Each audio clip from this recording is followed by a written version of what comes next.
అయ్యా! ఏంటి నాకు నొప్పులేస్తుంది రావట్లేదేంటిది? Hi! Hello everyone. Welcome back to Shruti simple life. Gelatin powder తెచ్చుకున్నాను. మీకు రివ్యూ ఇద్దామని. ఎందుకంటే నా ఇన్‌స్టాగ్రామ్ మొత్తం ఇదే ఉంది. సో, చూద్దాం రండి రివ్యూ ఇద్దాం. ఫస్ట్ ఒక స్పూన్ ఆఫ్ జెలాటిన్ పౌడర్ ఏసుకొని, దాంట్లో 2 స్పూన్స్ ఆఫ్ మిల్క్ ఏసుకున్నా. రా మిల్క్ ఏసుకొని స్టిర్ చేయాలి. స్టిర్ చేసినంక దాన్ని తీసుకెళ్ళి డబుల్ బాయిలింగ్ మెథడ్‌తోని కొంచెం ఆ క్రిస్టలైజేషన్ అంతా తక్కువైపోయి ఒక స్మూత్ పేస్ట్ లాగా అవుతదనమాట. ఆ స్మూత్ పేస్ట్‌ని నేను నా ఫేస్‌కి పడతదా లేదా అని ఒక చెయ్యి మీద పెట్టి చూస్తున్నాను. చూసిన తర్వాత మీకు చూపిస్తాను చూడండి. ఆ తర్వాత అది కొంచెం డ్రై అయిపోవాలి. డ్రై అయిపోయినంక పీల్ ఆఫ్ చేయాలి. పీల్ ఆఫ్ చేస్తే హెయిర్ వచ్చేస్తది, అదొస్తది, ఇదొస్తది అని చెప్పేసి చాలామంది ఇన్‌స్టాగ్రామ్‌లో చెప్తున్నారు.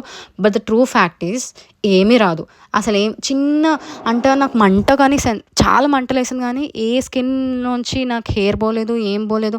అసలేమీ కాలేదు. మీరు కూడా చూడొచ్చు. యాక్చువల్లీ అక్కడ చిన్న చిన్న హెయిర్స్ కనిపిస్తున్నాయి. అది ఎంత మనకు 100% హెయిర్‌లో ఒక 10% పోతదేమో. సో, ఇలాంటివి ఏవి యూజ్ చేయకండి. జస్ట్ మీకోసమైనా నేను ట్రై చేశాను. ఇట్స్